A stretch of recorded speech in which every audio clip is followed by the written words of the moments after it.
Hello guys, welcome to another vlog. For today's video guys, ito po yung aking niluto na ginataang munggo na madaming halong gulay. Itong nilagay lang is eggplant. Nagisa ko lang dyan ng sibuyas bawang sa kabilang kawali. Tapos sinalin lang po dyan.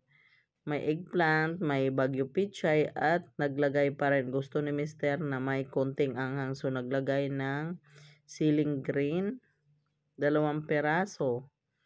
So yan, hinalo-halo. At ayan, luto na. So nilagay na po yung gata. So ayan guys, masarap po yan. At napakadami ng ginulay namin.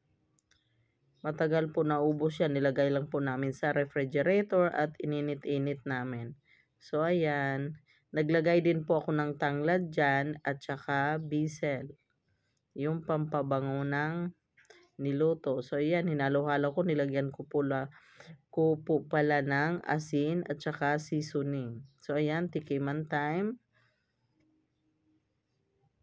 Ayan. Malapit na ang kainan natin.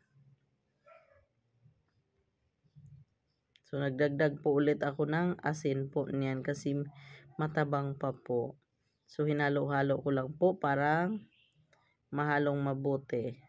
Magpantay po ang lasa. Konti lang po chicken nilagay ko po niyan para magkalasa po. So, ayan. Nilagay ko yung tanglad. Naglagay ulit ako ng tanglad dyan na late lang po ulit.